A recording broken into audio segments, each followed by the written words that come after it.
Hi everyone, it's John. Happy Tuesday. Instead of a book review or um, showing you more books that I've bought, I want to read a poem. This is something I used to do on a semi-regular basis back when this channel was much newer. I would read a poem that had struck a particular chord with me or a longtime favorite, something like that. This is the latter. This is a longtime favorite by a poem whose name everyone will recognize. It's Lord Alfred Tennyson. It is, uh, I'm not going to read to you all of the Idylls of the King or In Memoriam or anything, I promise. This is Ulysses, or Odysseus, perhaps, as he's more popularly known. And this poem is an imaginative, ruminative sort of consolation on his last days. On his last days, he's come home from Ithaca. He's made his way back from the Trojan War, spent 10 years fighting, 10 more years trying to get back home to his wife and his family and his people in Ithaca, and spends his last few years that he has left ruling and arranging things so that his son can take over.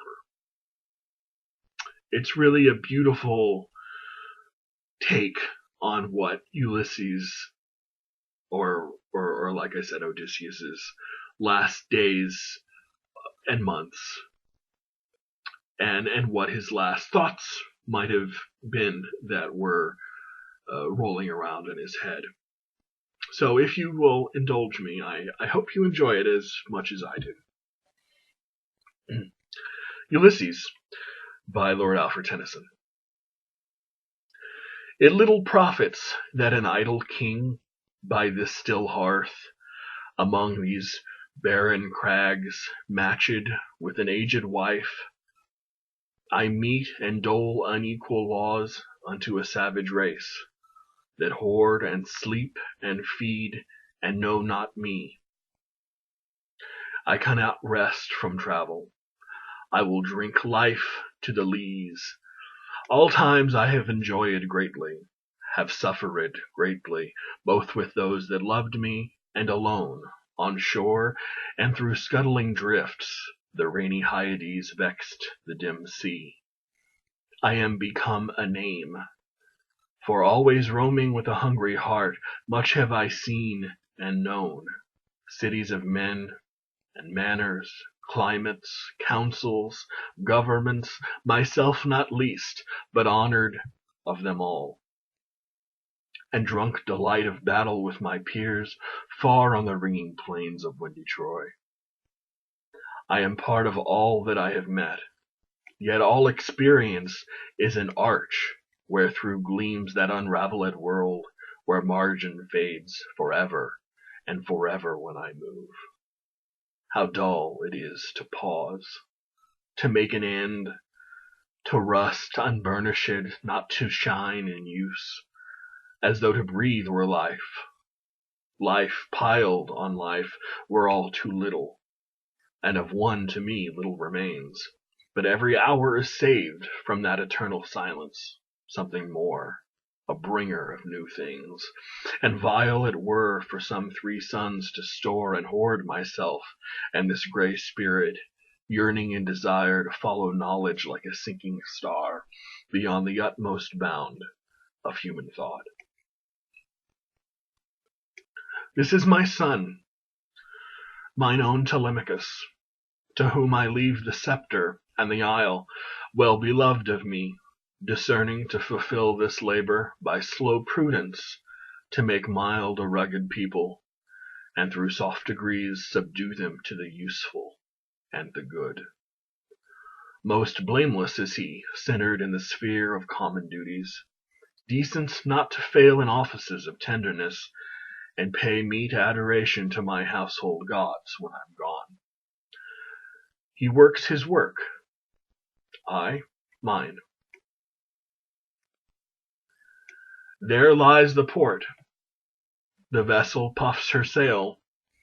There gloom the dark, broad seas.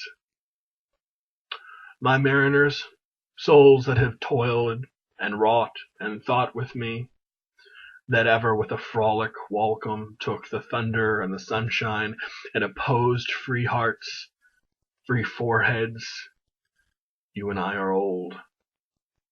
Old age hath yet his honor and his toil. Death closes all, but something ere the end, some work of noble note may yet be done, not unbecoming men that have strove with gods. The lights begin to twinkle from the rocks. The long day wanes, the slow moon climbs, the deep moans round with many voices. Come, my friends, it is not too late to seek a newer world. Push off, and sitting well in order, smite the sounding furrows, for my purpose holds to sail beyond the sunset and the baths of all the western stars until I die. It may be that the gulfs will wash us down. It may be well we shall touch the happy isles and see the great Achilles whom we knew.